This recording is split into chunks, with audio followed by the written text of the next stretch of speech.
Thanks for taking some time. I work with Please. Safety Detectives. Well, if you could introduce yourself and talk about what inspired the creation of Apollo Secure and what problems you were trying to solve. It's Damien Cantelo here from Apollo Secure. Basically, we started the business based on my previous tech startup. We were on the receiving end of all of these security questionnaires. And my background cybersecurity, I've been in cybersecurity for a couple of decades.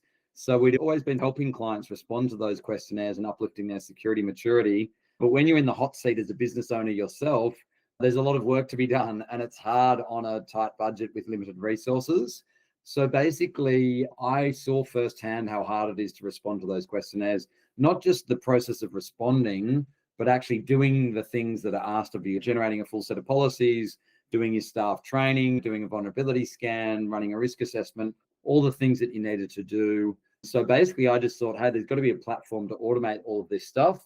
This was a few years ago now. There wasn't really anything on the market doing that. So I just parked that in the back of my mind. And then fast forward a couple of years, a couple of friends and other startups asked for my help just solving similar problems. And I said, hey, I'm not going to help you do it as a consultant. I'm going to build a platform and you can be my first customer. So that's where it really came from, firsthand experiencing the pain. Oh, that's great. And what are some of the flagship services offered by Apollo Secure, and who are your typical clients? So we've got a fairly broad GRC, or governance, risk and compliance platform. So we can help with risk management and human risk management, a bunch of other things. But where we're really getting a lot of interest at the moment is our security questionnaire automation. So this is ironically back to that initial use case that was the start of the idea, where you do get these security questionnaires from your large clients. We're actually using AI to respond to those questionnaires in an automated fashion. So that means we're working with tech companies, professional services organizations, mostly in the mid-market kind of size, or scaling startups to scale-ups who do have an aggressive sort of sales motion. So if they're getting a lot of those inbound questionnaires, we can help them streamline that and automate them. All right. And regarding compliance, there are so many different frameworks from ISO 27001 to SOC 2. How does Apollo Secure help organizations navigate and maintain compliance without getting overwhelmed? Yeah, it can be a bit of a minefield with all the different frameworks and standards. But look, as part of our GRC platform, we do have compliance management, obviously the C in GRC. So we can help customers choose a framework or frameworks and then map their controls to those framework requirements. So whether it's ISO or SOC 2 or any of the other frameworks out there, basically you can just adopt one of those frameworks, work through the process, try to simplify it. Like I think what we do with the platform is to try to break it down. Standards like SOC 2 have more than 300 control requirements in there. So to just break that down into sort of manageable bite-sized chunks and work your way through there and give you all the tools that you need to actually deliver those requirements or meet those requirements with a lot of the features on the platform. And then some of the stuff is off platform if there's technical requirements or whatever. But we just try to make that as easy as possible. We can also help customers, either ourselves or with our partners, to guide the customers through the process, because it can be a little bit daunting if you haven't done it before. So yeah, we're here to guide you through that process where needed. Oh, very good. Cybersecurity for small and mid-sized companies often come down to education and visibility.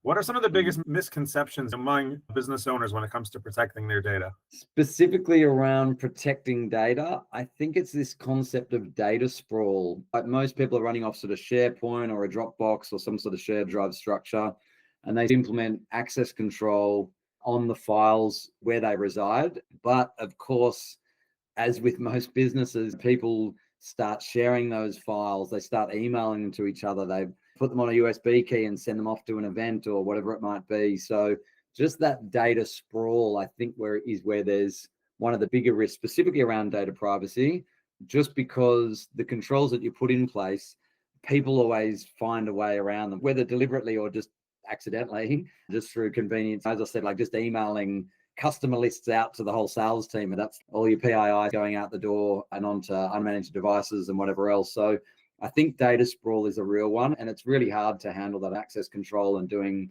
reviews on those systems is really important, like regularly reviewing who has access to which folders and who's sending it where, what are the controls around it. So yeah, I think data sprawl is probably one of the bigger ones. Obviously AI is a topic that everyone's talking about, but I think data sprawl is something that's often overlooked. Okay. As CEO, how do you see AI and automation changing the way smaller teams manage cybersecurity coming up over the next few years?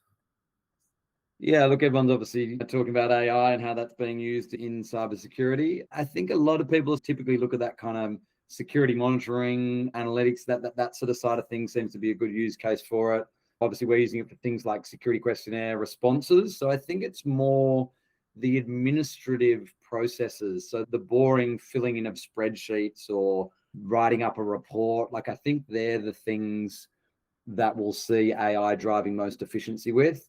I think it's super important to always have the human in the loop. I know that's stating the obvious, but you can see where if you put too much decision-making control in the hands of the AI, things can go wrong. And there's been recent cases of that in the press where that sort of occurred. But yeah, I think automating the mundane is really where you want to see that happening. So yeah, filling out the spreadsheets, for writing those reports, I think they're really the areas that you want to see AI taking over, and then leaving the humans to do the more sort of expert thinking, the more sort of deep doing sort of threat modeling, whatever it might be, assisted by AI, but having humans to provide that logic and oversight to make sure that the right decisions are being made. Oh, great. And the last question is regarding trends. What do you think will define the next major shift in cybersecurity for small and mid-sized businesses? Look, I think it's related to the last question. Again, AI is obviously the flavor of let's say, the decade. But yeah, I think really, look, outside of that, I think if you're talking about the small to mid-sized customers, it's probably moving beyond just implementing technical controls to looking at proactive risk management. So I think if you put it in the war room scenario, all of the controls that are super important, and the first things that small to mid-sized organizations should do is implement antivirus software or EDR or endpoint protection, whatever you want to call it, having MFA enabled, having your firewalls in place, all those technical controls, super important. You've got to have that done. I think once you've moved beyond doing all of that stuff, which hopefully most of those small to mid-sized organizations have all done that and have got a good program around it, it's being more proactive around what the cyber strategy is, how you're managing risks, what are the information assets in the business, what's the value attributed to that, the whole likelihood and impact assessment that you do around it. So I think just proper enterprise risk management thinking, applying that on top of having all of the technical controls in place. So I think for the small and mid-market, that's uplifting your maturity to thinking, taking that risk-based approach to all the decisions that are made. All right, perfect. Those are my 6 questions. So thank Great. you so much for your time this afternoon. Excellent. All right, Julie, thanks for having me on. And My yeah, pleasure. Nice to appreciate meet you, that. Damien. Talk again soon. Okay then. Bye. See ya. All right.